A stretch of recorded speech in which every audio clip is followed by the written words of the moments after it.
Welcome to the Federation.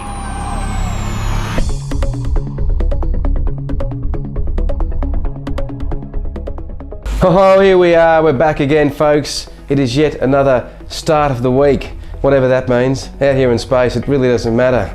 It is, of course, a day for looking at maintenance. It's Monday maintenance, and today is about Milikom, M-I-L-I-K-O-M. Do you know what that stands for? Millennium Communications, and that is exactly what the Galactic Federation is trying to inject into the planet Earth, into the wonderful cultures that exist here.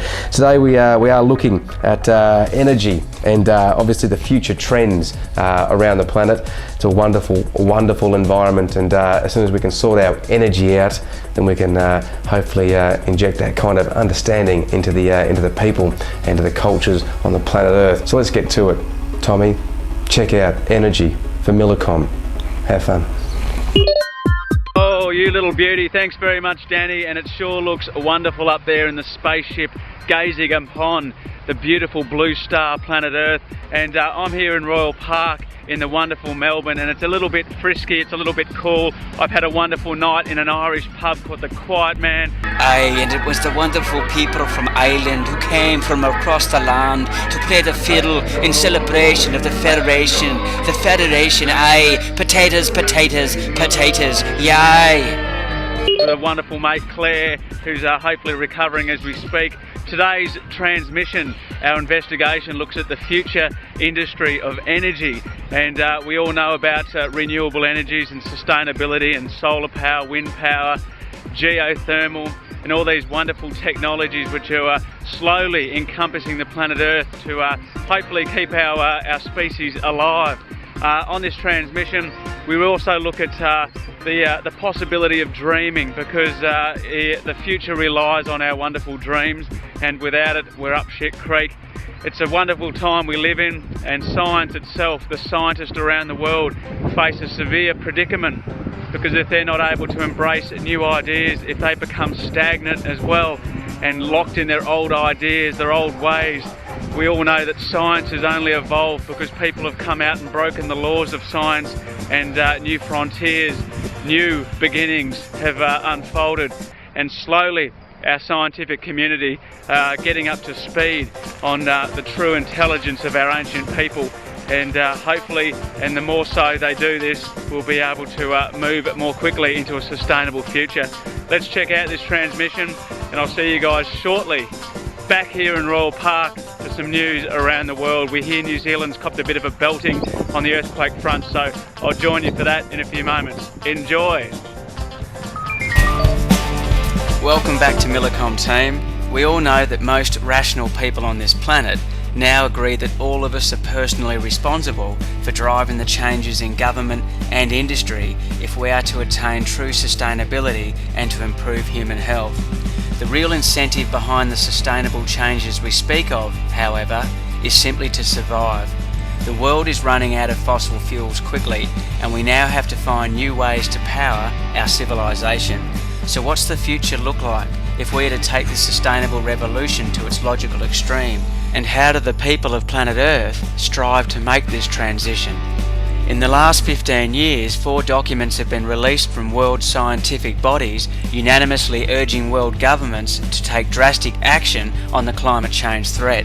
The level of action in terms of funding and resources is not yet equal and proportionate to the threat of climate change, which could essentially cripple our world economy due to the total loss of ecological capital which derives from farming, food production, medicine, water and energy.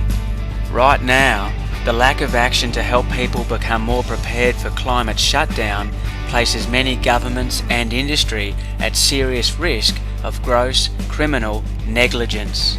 However, to survive we need to focus entirely on the solution and not the problem.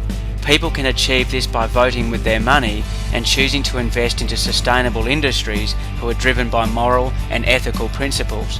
The future of energy carries the same fate as all industries. It is entirely in our hands. We are all responsible for transforming the world we live. We all spend money every day, so it is now time to consciously invest our funds into organisations that are doing the right thing.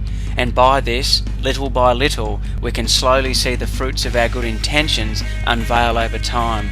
And what a cracker that will be, because we are the people we've been waiting for. Thanks for hanging out with us, folks, and continue to explore the practical steps in which you can take to find balance on our beautiful blue star. See you on the next transmission. You little beauty, go Milikom. Oh, what a cracker.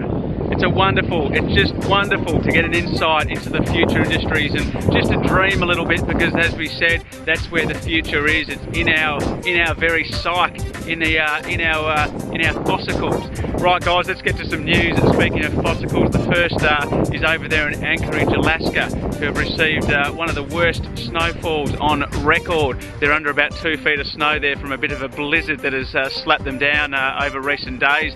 Further news looks at an earthquake in Auckland Islands of New Zealand, a 6.1 magnitude.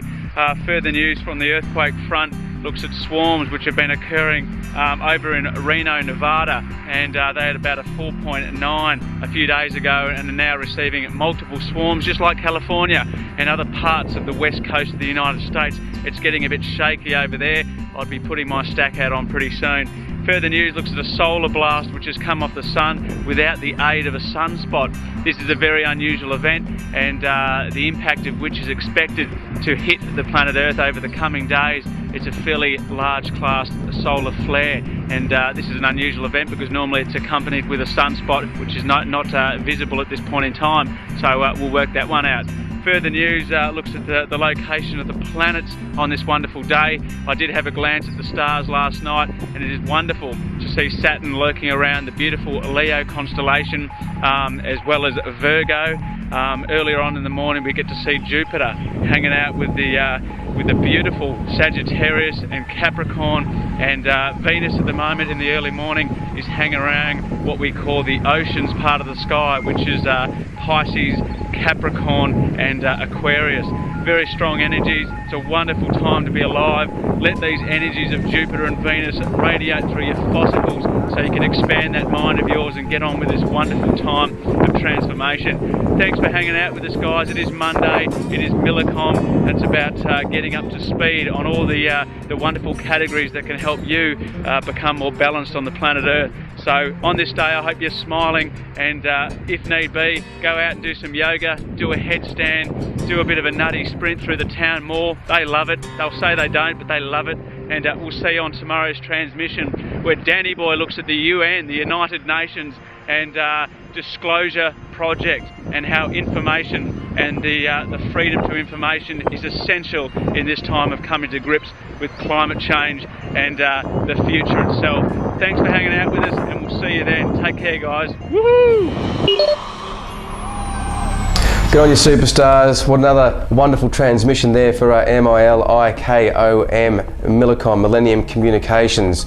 Remind yourself, it is a wonderful, wonderful day to check your infrastructure. It's Monday maintenance. Try and lock it in your diary. Give at least one day to making sure that you have those essential areas of food, water, utilities, shelter, well-being, all sorted out. And there is nothing more satisfying knowing that you're looking at the future and preparing for the changes that you know some of the best minds on the planet are forecasting. There's a bit of change in the air, so get your team sorted out.